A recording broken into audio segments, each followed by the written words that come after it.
27. Joel, capítulo 2, versículos 17 até o 27. Possamos nosso irmão.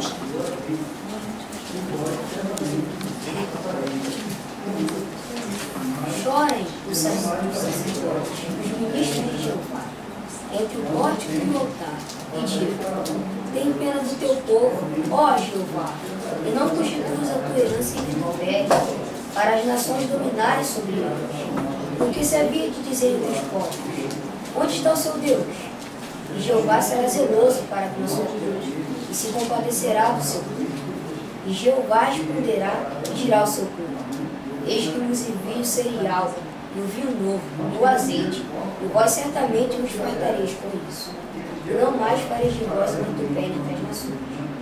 E ao nortenho, afastarei para longe de vós, e realmente os dispersarei para uma terra árida, e um baldio desolado, a sua face virada para o mar oriental, o seu lado posterior para o mar ocidental. E certamente subirá o mau cheiro dele, e continuará a subir o fedor dele, porque ele fará realmente uma grande coisa naquilo que fará. Não tenhas medo, ó Só, jubila e alegra-te, porque Jeová fará realmente uma grande coisa naquilo que fará.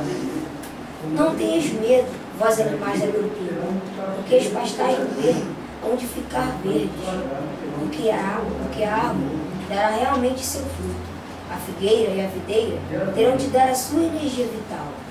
Jubilai e alegrai-vos em Jeová, vosso Deus, vós filhos de Sião, porque forçosamente ele vos dará a chuva outonal na medida certa, fará descer sobre vós o aguaceiro, a chuva outonal e a chuva primaveril, como no bíceps.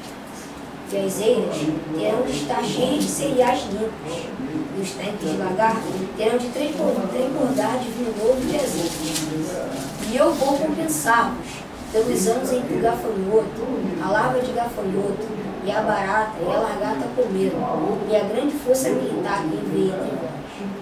E certamente comereis, comendo e fartando-vos. Forçosamente louvareis o nome de Jeová, vosso Deus, que agiu convosco tão maravilhosamente, e meu povo não se vergonhará por tempo indefinido. E tereis de saber que estou no meio de Israel, e que eu sou Jeová, vosso Deus, e que não há outro. E meu povo não se vergonhará por tempo indefinido. Bem, mais uma vez, estava sendo avaliado ênfase nas ideias principais, né? Que é o que se dá ênfase, uma ênfase específica em alguns pontos certos, né, daquilo que você está lendo. Por exemplo, na leitura, onde que você vai dar ênfase? É no momento que ocorre que você está lendo. Por exemplo, nesse caso aqui, fala de Jeová chamar a nação de volta. Então, por exemplo, quando Jeová vai fazer alguma coisa, aí a gente mais ênfase, que é a história por volta, né? É o contexto do que você está lendo. A gente dá ênfase nisso para poder a ciência prestar atenção e saber o que estava acontecendo. Aí eu notei que você fez isso. Exatamente quando você falava assim, quando Jeová ia fazer alguma coisa, você falava de Jeová. Exatamente isso, é simpatizar, mostrar para a pessoa que aquele ponto ali tem que se atentar mais. Exatamente isso que eu falo para você. Então, isso é o que você faz quando você faz ali.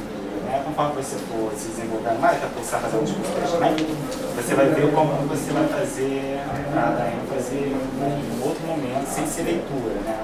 Você vai dar discussão. Mas na leitura já está ótimo, você já com certeza vem seu caso. A leitura também está muito boa, você não vai falar.